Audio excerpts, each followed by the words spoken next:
Die Brennerautobahn. Das Tor in den Süden für viele Urlauber. Über 14 Millionen Fahrzeuge im Jahr nutzen sie auf dem Weg über die Alpen. In diesem Jahr könnte es noch mühsamer werden als sonst. Denn die Luegbrücke kurz vor der österreichisch-italienischen Grenze wird zum Nadelöhr. Das Bauwerk ist so marode, dass es demnächst abgerissen werden muss. Peter Augschöll von der ASFINAG besucht regelmäßig zu Kontrollzwecken diese Räume unter der Brücke. Dabei donnert der Verkehr über seinen Kopf hinweg. Da sehen wir jetzt zum Beispiel so eine typische Betonabplatzung, hervorgerufen durch Korrosion. Schwerverkehr, eindringendes Streusalz und Korrosion setzen der Brücke stark zu. Touristen, Lkw-Fahrer und Einheimische sind alarmiert. Wenn es auf der Autobahn stockt, weichen schon jetzt zum Ärger der Anwohner die Schleichwegsucher auf die Orts- und Bundesstraßen aus. Stau, 50 Meter vor der Haustür. Und bald soll die gesamte Brennerroute für viele Jahre zur Großbaustelle werden.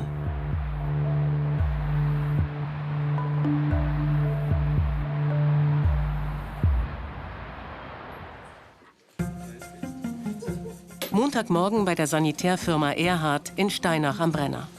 Alle rüsten sich für ihren Arbeitstag. Marco Erhard leitet den Betrieb gemeinsam mit seinem Onkel. Seit die Verkehrsprobleme immer gravierender werden, leisten sie sich eine große Lagerhaltung. Nur nicht im Stau stehen, wenn Ersatzteile besorgt werden müssen. Die tägliche Herausforderung: Wie kommen die Handwerker termingerecht zum Kunden? Jetzt ist halt zum Schauen, wer jetzt wohin fährt. Natürlich wird es jetzt ein bisschen umgeplant, wo kein Stau ist, wer nicht steht, was man auch dementsprechend umplanen kann. Mehrere Termine stehen heute auf Marcos To-Do-Liste. Doch schon bald das gewohnte Bild hier im Wipptal. Nervig ist das nicht nur für den Handwerker. Natürlich, der Kunde leidet auch darunter. Wir machen einen Termin mit ihm aus, er nimmt sich frei, bleibt extra von der Arbeit daheim. Wir sagen, wir kommen um Hausnummer 10 Uhr und nachher verzögert sich das alles.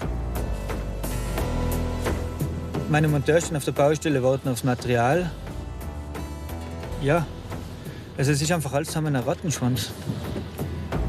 Am Ende wird er sich um eine knappe Stunde verspäten. Viel Zeit, die Marco Erhard auf der Straße liegen lässt. Dabei wird der Chef auf der Baustelle schon dringend erwartet. Der Bauplan wurde kurzfristig geändert. Wenn die Arbeiten vor Ort in die falsche Richtung gehen, wird es teuer. Im schlimmsten Fall machen Sie jetzt weiter, machen etwas falsch oder halt nicht, wie es gehört. Nachher kann man das wieder zerlegen, können es neu machen. Sein Materialkosten, seine Stillstandszeiten. Aber wenn du durch einen Stau aufgehalten bist, ist es scheiße.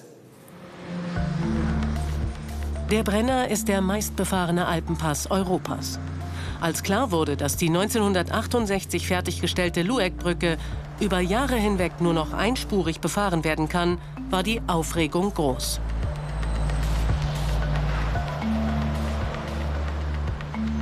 Seit Anfang 2025 ist es soweit. Viele fürchten, dass es spätestens zur Hauptreisezeit im Sommer zum Verkehrskollaps kommen könnte.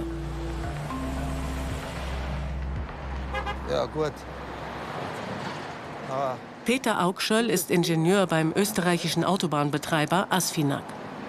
Er ist für die technische Sicherheit der Tiroler Brennerautobahn zuständig. Sein größtes Sorgenkind?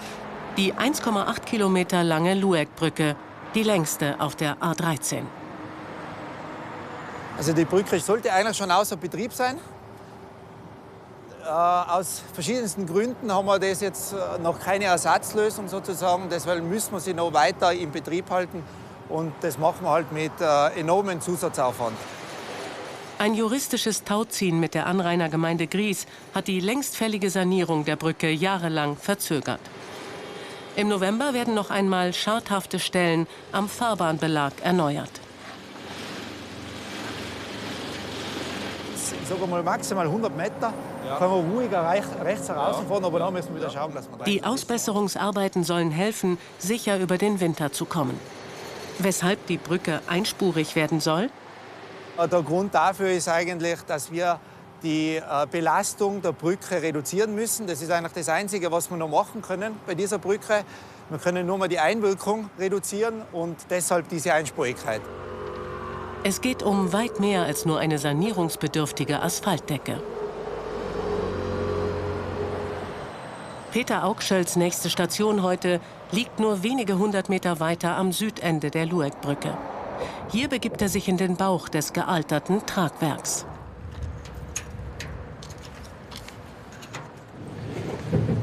Eigentlich war die Nutzungsdauer auf 80 Jahre ausgelegt. Jetzt sind es noch nicht einmal 60.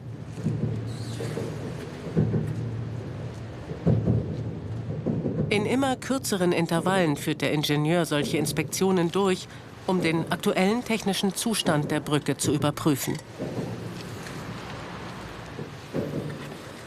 Da sehen wir jetzt zum Beispiel so eine typische Betonabplatzung, hervorgerufen durch Korrosion, das heißt durch eindringendes Wasser und Chloride korrodiert der Stahl im Beton und durch die Volumensvergrößerung platzt dann der Beton ab. Chloride aus dem Streusalz und der ständig wachsende Verkehr haben das Bauwerk aus Beton und Stahl stark angegriffen. Ja, da haben wir jetzt einen Riss. Man sieht an diesen weißen Spuren, dass da auch Feuchtigkeit dabei ist. Das heißt, wir haben da auch eine Fehlstelle oben an der Abdichtung. Das heißt, da kommt ein bisschen Feuchtigkeit durch und das zeichnet sich da jetzt an den Rissufern mit so Sinterspuren ab.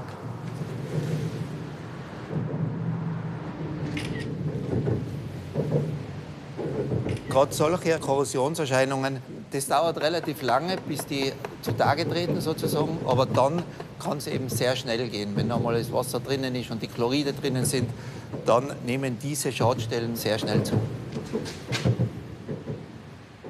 Wir haben bei der Beurteilung der Brücken dann ein Schulnotensystem von 1 bis 5 und die Brücke steht auf eine 5, das heißt sehr schlechter Zustand. Nach langem Hin und Her hat nun im März 2025 der Brückenneubau begonnen. Zunächst bleibt die jetzige Brücke bestehen, bis talseits ein neues Tragwerk entstanden ist. Nach dessen Fertigstellung in etwa 3 Jahren wird der Verkehr sukzessive auf diese neue Brücke umziehen. Die alte Brücke wird danach abgerissen und eine neue gebaut. In etwa 6 Jahren wird es dann 2 neue Brückenteile mit je 2 Fahrspuren geben.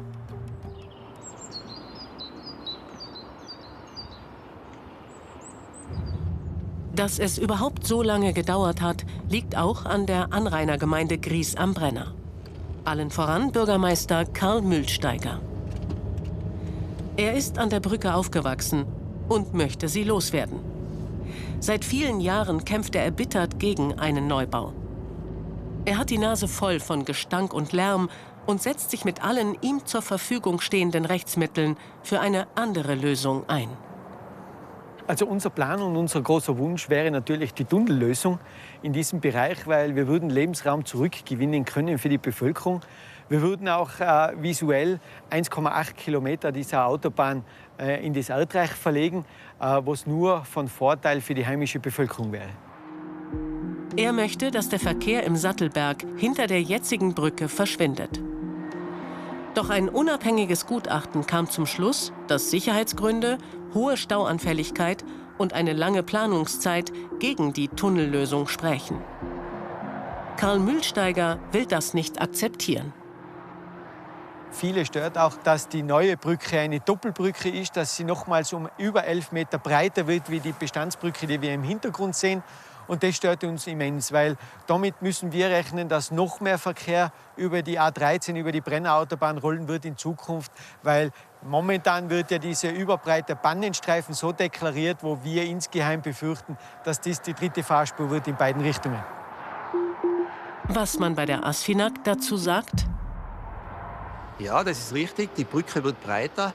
Das ist jetzt einfach den neuen Normensituationen auch geschuldet und ist ein Sicherheitsaspekt. Wir bauen jetzt einen normengemäßen Pannenstreifen dazu. Also die Brücke bleibt zweispurig, es bleiben 2 Fahrspuren je Richtung plus ein breiter Pannenstreifen. Das Thema Verkehr ist extrem aufgeladen in Tirol und besonders hier im Wipptal. Viele Bürger haben Angst, dass er weiter zunimmt. Vor allem die Lastwagen nerven die Anrainer. Daher versucht Österreich, den Lkw-Transit auf vielerlei Weise einzudämmen. Ein Ärgernis für die Speditionen.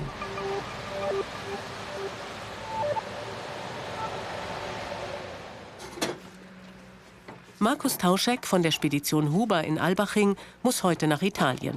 Seine Ladung bayerisches Bier. Er weiß, dass es ein langer Tag wird.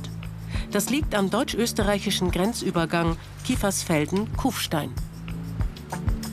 Ja gut, das geht jetzt dann gleich in die Blockabfertigung rein, in die künstliche Aufstauung vom Verkehr. Und dann, wenn wir uns da irgendwann mal durchgearbeitet haben, schauen wir dann, wie es läuft durch Tirol. Markus Tauschek ist meist am Firmensitz tätig und springt als Fahrer ein, wenn Not am Mann ist. Mit der Blockabfertigung will Österreich verhindern, dass sich der Lkw-Verkehr auf der Inntal- und Brenner-Autobahn an verkehrsstarken Tagen staut. Daher wird die Lkw-Einreise nach Österreich auf 250 Laster pro Stunde dosiert, was regelmäßig zu Verkehrsbehinderungen in Bayern führt. Betroffen sind Lkws über 7,5 Tonnen. Also ich rechne mit einer Verzögerung von ca. 1,5–2 Stunden. Das müssen wir warten. Wenn es mehr als 2 Stunden ist, dann wäre es schon weniger schön. Aber darauf muss man sich einstellen. Das ist jetzt nichts Neues, geht ja seit Jahren in dem Schema dahin. 100 Kilometer Inntal- und Brenner-Autobahn durch Tirol hat er vor sich. Eigentlich ein Klacks. Doch wenn es ein Problem gibt oben am Brenner, werden die LKWs oft auch durch spontane Dosiermaßnahmen ausgebremst. Die Blockabfertigung bei der Einreise ist das eine. Dazu kommt eine lange Liste an weiteren Einschränkungen in Österreich und besonders in Tirol. Unter anderem Nacht- und Wochenendfahrverbote. Also die Säulen der EU werden ja hier mit den Füßen getreten. Das Ganze aber seit vielen Jahren, ohne dass man politisch was dagegen macht. Zum Glück jetzt Italien, die fahren da eine vernünftigere Linie. Die gehen jetzt dagegen vor, gegen die ganzen Fahrverbote, gegen die ganze Willkür, die man in Tirol seit Jahrzehnten erlebt. Ob die österreichischen Beschränkungen EU-konform sind, soll demnächst vor dem Europäischen Gerichtshof geklärt werden. Italien hat Klage eingereicht.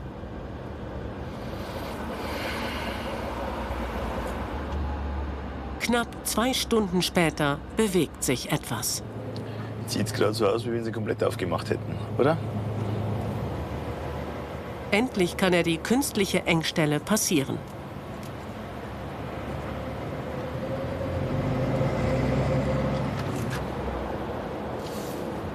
Was Markus Tauschek besonders aufregt, nicht immer werden Fahrverbote frühzeitig angekündigt. Ein Fahrverbot, das am Donnerstagnachmittag um 16 Uhr kommuniziert wird, für Freitagabmittag, für 4–5 Stunden. Das kostet einfach Verzögerung, man verbrennt Ressourcen, man macht den Transport teurer und somit unterm Strich bezahlt der Verbraucher an der Kasse. Sein Ziel Bozen wird er heute nicht pünktlich erreichen. Damit er die Lenkzeit einhalten kann, wird sein italienischer Kollege Michele weiter nördlich nach Sterzing kommen müssen, um dort den Auflieger mit ihm zu tauschen. Nein, Bozen schaffe ich nicht. Ich komme nach Sterzing, okay?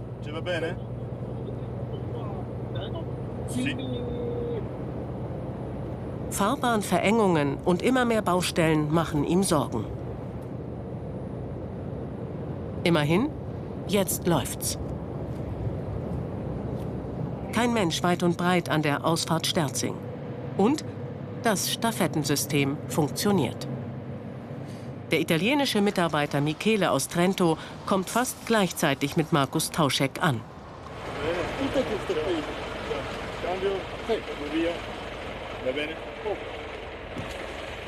Wir satteln den Auflieger ab, sodass wir dann tauschen können.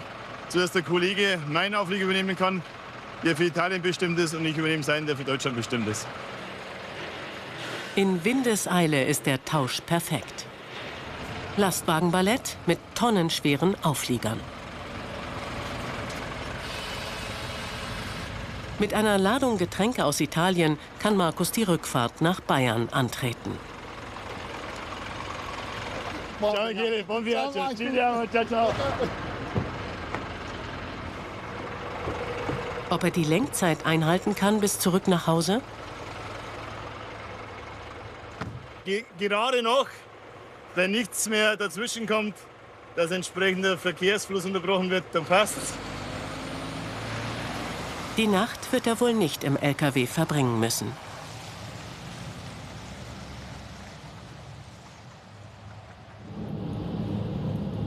Neuschnee auf der 1300 Meter hoch gelegenen Lueckbrücke.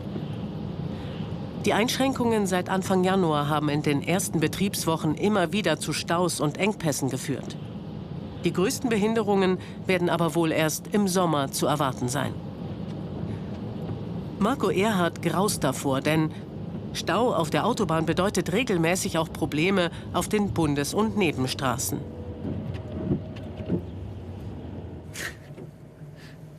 Stau, 50 Meter vor der Haustür.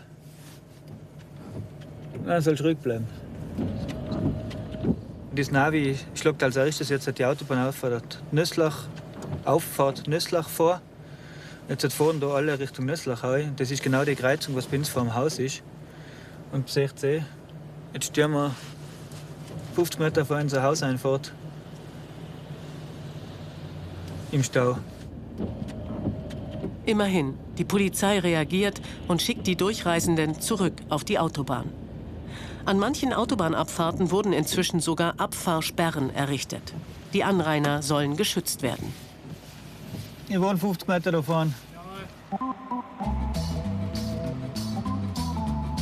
Als die Brennerautobahn in den 60er und 70er Jahren hier im Wipptal gebaut wurde, war sie noch hoch willkommen. In Rekordzeit wurde damals die neue Trasse errichtet. Von der Autobahn erhoffte man sich eine Entlastung auf der Bundesstraße, die in dem engen Tal oft direkt durch die Ortschaften führt.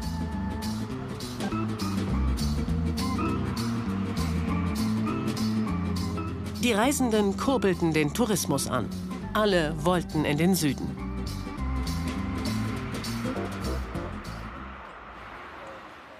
In Steinach gab es damals viele Gästehäuser und Pensionen. Markus' Großeltern betrieben das Haus Waldheim, wo die Familie heute noch lebt. Er erinnert sich gut an die Geschichten seines Großvaters über den Autobahnbau. Was er mir immer erzählt hat, war das damals fast ein Streit unter die Täler, welches Tal jetzt hat die Autobahn kriegt.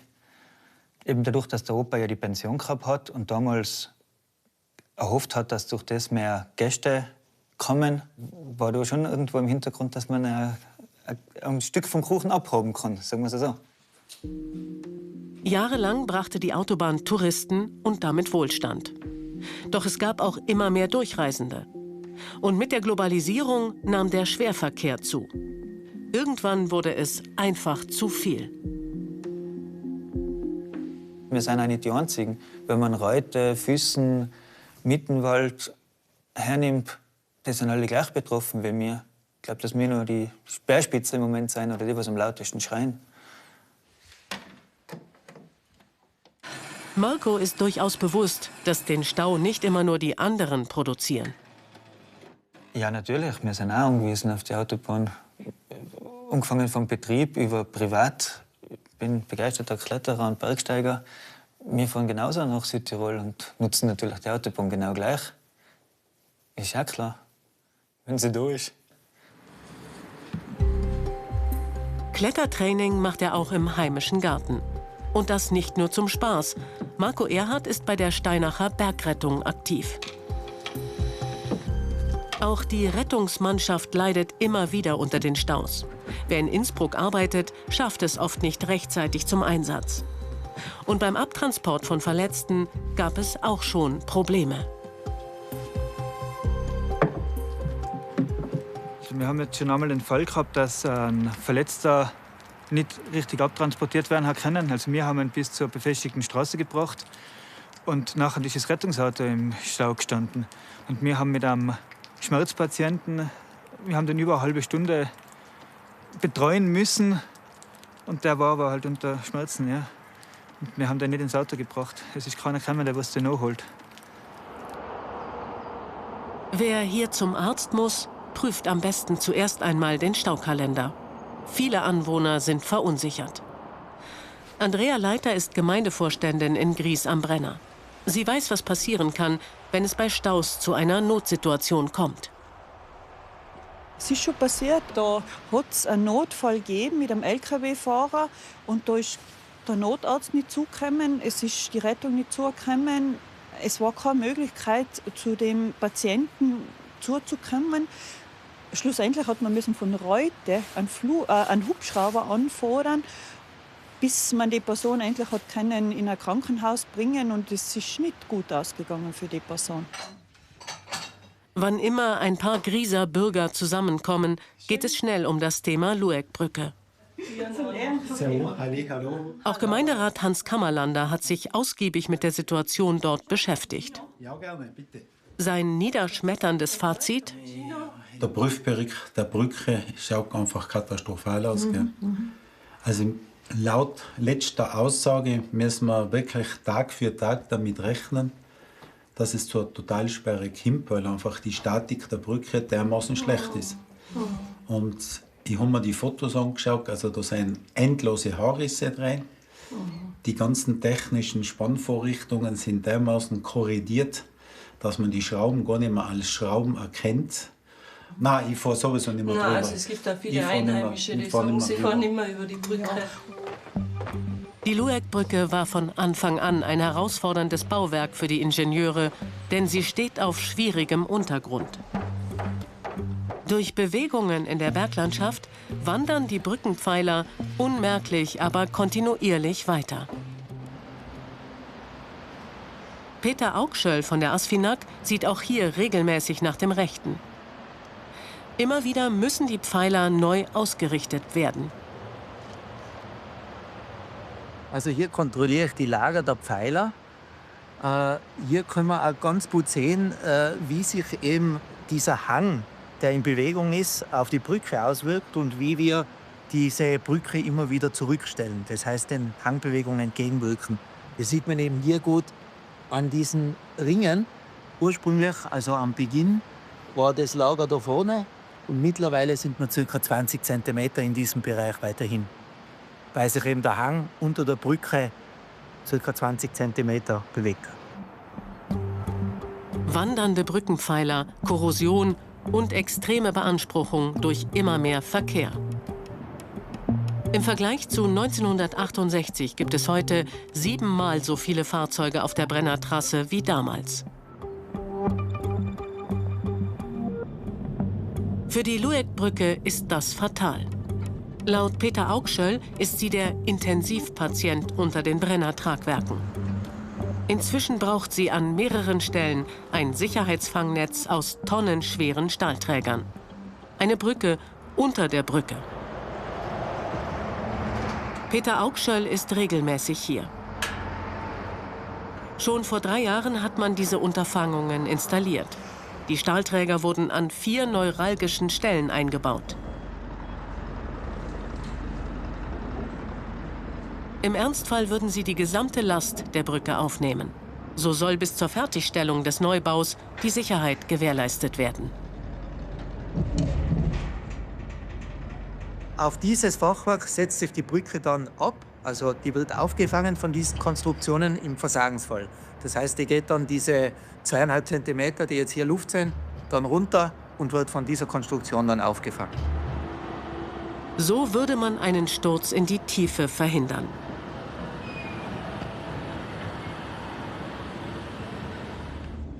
Mit Sensoren und Ultraschallmessungen wird hier das unsichtbare Innenleben der Spannbetonkonstruktion überwacht. Die Handylupe hilft, feine Haarrisse im Zehntelmillimeterbereich aufzuspüren.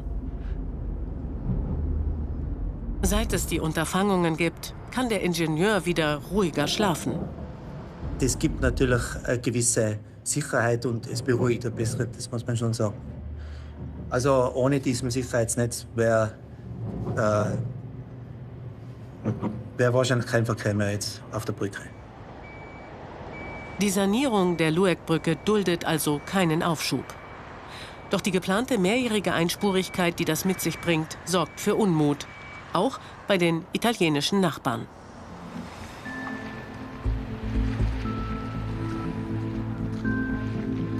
Im Südtiroler Arntal ist man weit weg von der Brenner-Autobahn. Doch die Urlauber aus dem Norden kommen meist über die Brennerroute hierher.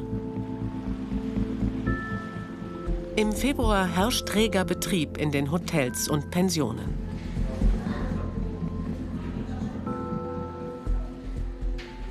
Paul Zimmerhofer betreibt ein 4-Sterne-Wellness-Hotel in Luttach. Alles gut? Ja. Gell? Beim Rührei machen kann ich Ihnen nicht helfen, gell? Nein. Perfekt. Schönen Tag. Jawohl. Der Hotelier macht sich Sorgen, dass die Verkehrseinschränkungen an der Luegbrücke schon aufgrund der medialen Aufmerksamkeit, die sie derzeit erfährt, dem Geschäft schaden könnten. Wir natürlich sehen dann auch am Buchungsverhalten, dass wir schon weniger Gäste haben. Nicht? Also alle Leute haben einfach Angst, das ist das Hauptproblem. Alle wissen nicht genau, was los ist und im Stau will keiner stehen. Deswegen, da haben uns Gäste schon erzählt, sie werden diesen Sommer nicht kommen. Sie wollen das mal abwarten, was passiert im Sommer, weil das ist ja die Hauptreisezeit für ganz Italien. Und dadurch haben wir schon ein bisschen Probleme. Dass seine Gäste für mehrere Jahre Staus und Behinderungen bei der Anreise haben sollen, ist für den Hotelier unverständlich. Er hat das Gefühl, dass Österreich nicht genügend unternimmt, um die Situation zu entschärfen. Und er äußert einen harten Vorwurf.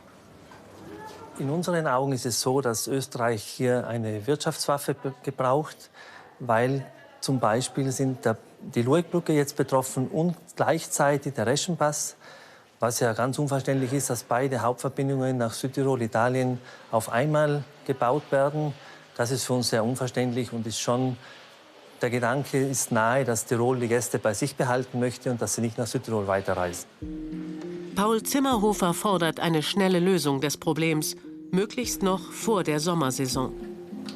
Er sieht das Nachtfahrverbot für LKWs auf der Brennerroute als großen zusätzlichen Treiber für Staus und Behinderungen. Wenn ich weniger Verkehr haben will, dann muss ich auch die richtige Entscheidung treffen.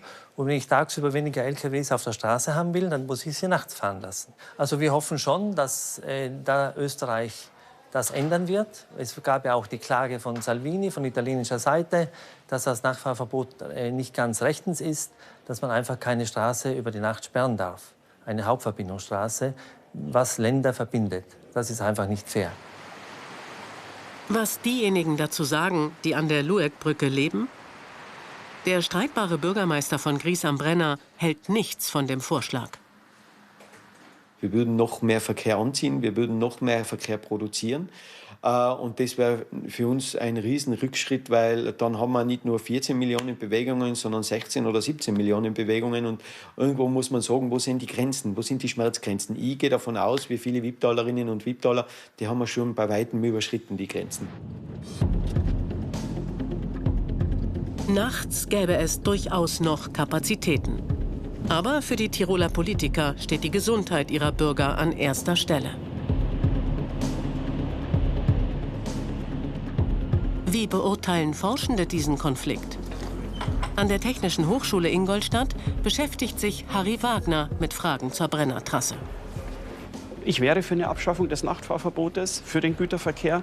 Man muss halt das an bestimmte Prämissen knüpfen. Also beispielsweise gibt es Reifentechnologien, dass LKWs nicht mehr so viel Lärmemissionen verursachen. Und ich würde dann halt diese Prämissen daran knüpfen, wenn du solche Reifentechnologien nutzt, wenn du elektrisch fährst, wenn du vielleicht nicht 80, sondern nur 60 km/h fährst, unter diesen Prämissen dann das Nachtfahrverbot öffnen. Das fände ich für eine gute Idee. Inzwischen hat der Mobilitätsexperte im Auftrag der Südtiroler Landesregierung ein Konzept entwickelt, wie man den Lkw-Verkehr am Brenner künftig besser steuern könnte. Im Hörsaal erklärt er seinen Studierenden, wie so ein Slotsystem für LKWs funktionieren würde. der Güterverkehr, der Schwerlastverkehr, der diese Trasse, ich sag mal Rosenheim-Verona betritt, dass dieser Schwerlastverkehr sich ein entsprechendes Zeitslot bucht und man die Slots entsprechend so vergibt, dass der Verkehr fließen kann, dass der Spediteur weiß, wenn mein Fahrer den LKW die Güter in den Süden oder in den Norden transportiert, dann steht er nicht im Stau, sondern er fährt. Das Slotsystem soll nicht nur die Brennertrasse besser auslasten. Es würde auch die ungeliebte Blockabfertigung an der Grenze Kiefersfelden-Kufstein ersetzen. Die Speditionen lehnen das dennoch ab. Heute ist der Gedanke der, ich kann fahren, wann immer ich will. Und später brauche ich einen Slot, den ich buchen muss. Was passiert, wenn ich zu spät komme? Wenn irgendwo in Nordhessen schon ein Stau ist und ich nicht rechtzeitig nach Kufstein komme, um in die Trasse zu gehen. Dafür haben wir Lösungen gefunden in unserem Konzept. Es gibt Zeitfenster, die sind 120 Minuten davor und danach. Aber das sind so die Bedenken, die man hat, weil man natürlich ein Stück weit Flexibilität aufgibt. Und die Politik? Im April 2023 gab es ein kleines Gipfeltreffen der Landeschefs aus Bayern, Tirol und Südtirol auf der Burg in Kufstein. Dabei wurde eine Absichtserklärung unterzeichnet, dass man das Slotsystem gemeinsam vorantreiben wolle. Alle 3 Landeschefs waren sich einig. Unser Ziel ist, eine Entlastung für die Anwohner der gesamten Strecke zu erreichen, gleichzeitig den Verkehr so zu steuern, dass wir freien Güter- und Warenverkehr ermöglichen zwischen Bayern, Tirol und insbesondere Italien und Südtirol. Wir nehmen es jetzt definitiv in die Hand, dass wir mit diesem intelligenten Verkehrsmanagementsystem Verkehre auch gestalten. Gestalten bedeutet zumindest bis zur Inbetriebnahme des Brenner Basistunnels, dass wir entzerren werden. Doch bisher blieb es bei dieser Absichtserklärung. Der Grund dafür? Es ist ein Staatenvertrag. Es ist ein Vertrag zwischen den Ländern, der auf EU-Ebene geschlossen wird. Und den können nicht die Bayern, die Tiroler und die Südtiroler alleine machen. Der braucht Berlin, Wien und Rom. Aber im Moment herrscht Funkstille. Woran es aus österreichischer Sicht hakt? So ein Staatsvertrag zwischen den 3 Staaten, die vom Slotsystem betroffen wären, ist schwer zu realisieren derzeit, weil zum einen der amtierende Verkehrsminister in Italien verlangt hat, mehrfach, dass Österreich zuvor alle verkehrsbeschränkenden Maßnahmen aufheben muss und in Deutschland wohl die Transportindustrie und andere Industriebereiche darauf drängen, dass es möglichst keine Verkehrsbeschränkungen gibt. Deshalb ist so ein Staatsvertrag nicht einfach zu installieren. Dazu kommt die Klage Italiens gegen die österreichischen Transitbeschränkungen. Nun, so Obwexer, will Österreich erst einmal den Prozessausgang abwarten und dann gegebenenfalls im Alleingang handeln. Es ist nicht ausgeschlossen, dass das Land Tirol oder die Republik Österreich dieses System autonom einführen und damit die Dosierung in Kufstein ersetzen. Ja? Auch das wäre ein rechtlich gangbarer Weg, den Österreich beschreiten könnte, wenn von Seiten der beiden Nachbarstaaten gar keine Bestrebungen vorhanden sind, dieses System zu installieren. Eine schnelle Maßnahme wird das Slotsystem in keinem Fall sein. Und die Speditionen sind ohnehin dagegen. Dabei wird die gesamte Brennerstrecke über viele Jahre hinweg eine Großbaustelle bleiben. Allein auf österreichischer Seite müssen über die nächsten Jahre sukzessive sämtliche Brücken saniert oder erneuert werden. Auch die Europabrücke. An der Lueckbrücke hat man inzwischen eine Strategie zur Stauvermeidung in den nächsten Jahren entwickelt. Um eine Zweispurigkeit an verkehrsstarken Tagen doch zu ermöglichen, wurde das Konzept Spurwechsel eingeführt. Ja, also die Idee ist folgende, dass wir den LKW auf die linke Spur bekommen müssen, um eben das Tragwerk geringer zu belasten. Also die Belastung fürs Tragwerk ist geringer, wenn der LKW in der Mitte der Brücke fährt. Wenn schwere Fahrzeuge in der Fahrbahnmitte unterwegs sind, fahren sie direkt über den Stützen. Und die haben die meiste Tragkraft. Damit das klappt, müssen Fahrzeuge über 3,5 Tonnen Gewicht an den zweispurigen Fahrtagen rechtzeitig vor der Lueckbrücke auf die linke Spur wechseln. So, spätestens jetzt fährt er eigentlich noch rüber im letzten Moment. Ja. Fahren wir einmal um. Und alle Fahrzeuge, die eben nicht wechseln und über 3,5 Tonnen sind, auf der rechten Vorspur, die werden dann oben am Kontrollplatz rausgeholt und müssen dann umkehren. Wie praktikabel das in der Urlaubshauptsaison ist, muss sich noch zeigen. 180 zweispurige Fahrtage sind derzeit für 2025 auf der Lueckbrücke vorgesehen. Und die Fahrverbote für LKWs wurden nochmals verschärft.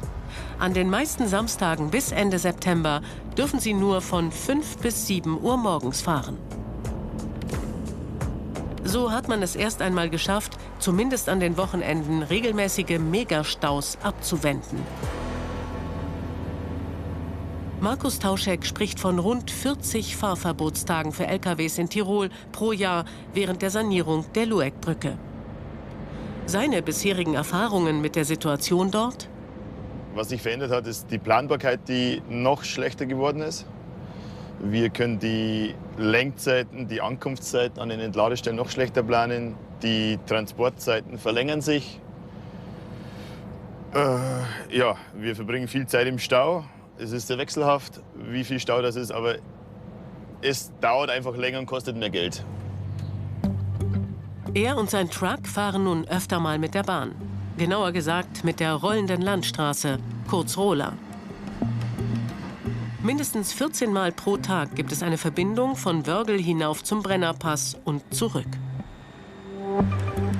Huber Logistik, ich hätte eine Rola-Buchung und du hoffentlich einen Zug für mich um 11.05 Uhr. Markus Tauschek nutzt die Rola nur im Ausnahmefall, zum Beispiel um Fahrverbote zu umgehen.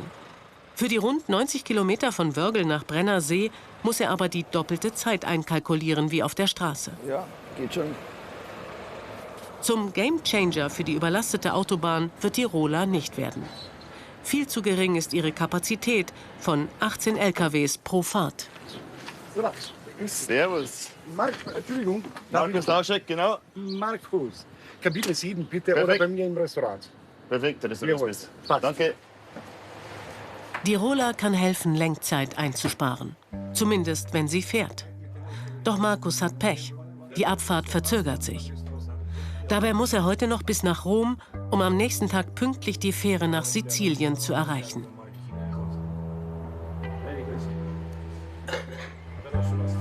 Das bedeutet, dass heute umso weit in die Nacht reingeht, dass ich morgen umso später losfahren kann, dass ich halt umso zeitknapper irgendwann im Hafen in Villa San Giovanni ankomme.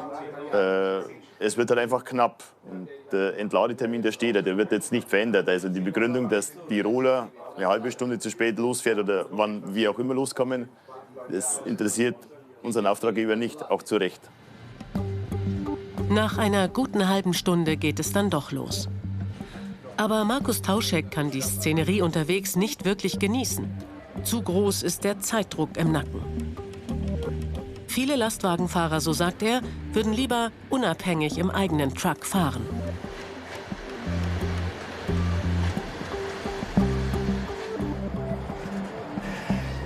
In Zukunft könnten solche Bahnfahrten schneller und besser verlaufen. Denn die Bahn plant ihr Angebot mit dem Brenner-Basistunnel massiv auszuweiten. Der Brenner-Basistunnel geht 2032 in Betrieb. Und wir werden dann auf der gesamten Strecke, auf der gesamten Brennerstrecke, die dann viergleisig ist, mit der Bestandsstrecke und den 2 neuen Gleisen im Brenner-Basistunnel, eine Kapazität von über 400 Zügen täglich haben. Noch fahren Baustellenfahrzeuge durch den Tunnel. Doch in einigen Jahren werden es Züge sein, die vom Portal Innsbruck bis zum Portal Franzensfeste auf gut 50 Kilometern Länge im Berg verschwinden. Mit dem Brenner-Basistunnel entsteht die derzeit längste unterirdische Eisenbahnverbindung der Welt. Tunnelbohrmaschine Wilma frisst sich rund 20 Meter täglich durch den Fels. Die Autozüge, die hier in einigen Jahren durchrauschen, sind für Lkw und Pkw gedacht, sollen aber vor allem den Schwerverkehr aufnehmen. Ob der Tunnel dann wirklich so genutzt wird, wie alle es sich wünschen, hängt auch von den politischen Rahmenbedingungen ab. Es geht eigentlich darum, dass man einen fairen Wettbewerb zwischen den Verkehrsträgern schafft. Denn derzeit ist die Situation ja nicht wirklich zugunsten der Bahn. Wenn man zum Beispiel überlegt, im Lkw-Verkehr oder im Straßenverkehr sind nicht alle Straßen bemautet, nur die hochrangigen. Im Bahnverkehr zahlen wir für jeden Meter Schiene, den wir nutzen, Schienenmaut. Dazu kommt, je kürzer die verfügbare Trasse, desto unattraktiver für die Nutzer, vor allem für den Güterverkehr.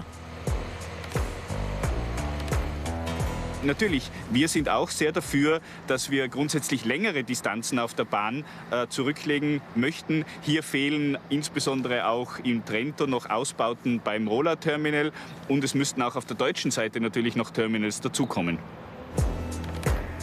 Doch auf deutscher Seite herrscht Stillstand. Hier hat man sich über Jahre hinweg noch nicht einmal auf eine Streckenführung für den Nordzulauf geeinigt. Dass die Trasse bis zur Tunneleröffnung fertiggestellt wird, glaubt kaum noch jemand. Mobilitätsexperte Harry Wagner sieht im Brenner-Basistunnel einen Meilenstein für die Transitachse. Doch er ist auch skeptisch. Wir schaffen neue Kapazität für Güter von A nach B. Das heißt, es wird auf jeden Fall für eine Entspannung sorgen. Man muss aber auch wissen, dass im Vergleich zu dem Tag, an dem der Brenner-Basistunnel mal beschlossen wurde, bis zum heutigen Tag, das Wachstum so groß ist, dass der Brenner-Basistunnel nicht mal das Wachstum auffangen kann. Und wir erwarten weiteres Wachstum an Güterverkehr nach Nord-Süd. Das heißt, wir werden eigentlich keine weitere Entlastung haben. Klingt ernüchternd. Und wie ist die Situation an der Lueckbrücke? Die befürchteten Megastaus zu Ostern sind erst einmal ausgeblieben. Markus Tauschek sieht der Hauptreisezeit im Sommer dennoch mit Sorge entgegen. Richtig Bedenken habe ich dann für den verlängerten Wochenenden, wo ganz Süddeutschland Richtung Sonne fahren möchte. Und dann haben wir ja entsprechend aufgeteilt in Europa, aber auch in Deutschland die Ferienzeit, die Sommerferien. Da werden so 2,5 Monate in etwa sein, die extrem anspruchsvoll sind und extreme Nervenstärke erfordern.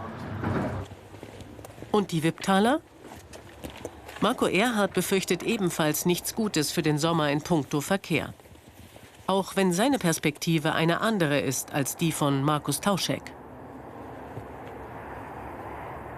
Ich habe auch keine Lösung, aber das ist ja nicht meine Arbeit. Wir machen Badeln und machen Heizungen, aber ich habe keine Ahnung, wie man das löst. Aber man kennt ja das Problem jetzt schon lang genug und irgendwie wird von einem zum nächsten weitergespielt. Was die richtige Lösung ist, weiß ich nicht. Aber das, was passieren muss, dass das so für die Einheimischen nicht tragbar ist, dass da keiner mehr lang mitspielen wird, das, glaube ich, muss an jedem bewusst sein. Für ihn steht fest, echte Lösungen wird man nur länderübergreifend im Gespräch mit allen Betroffenen erreichen können.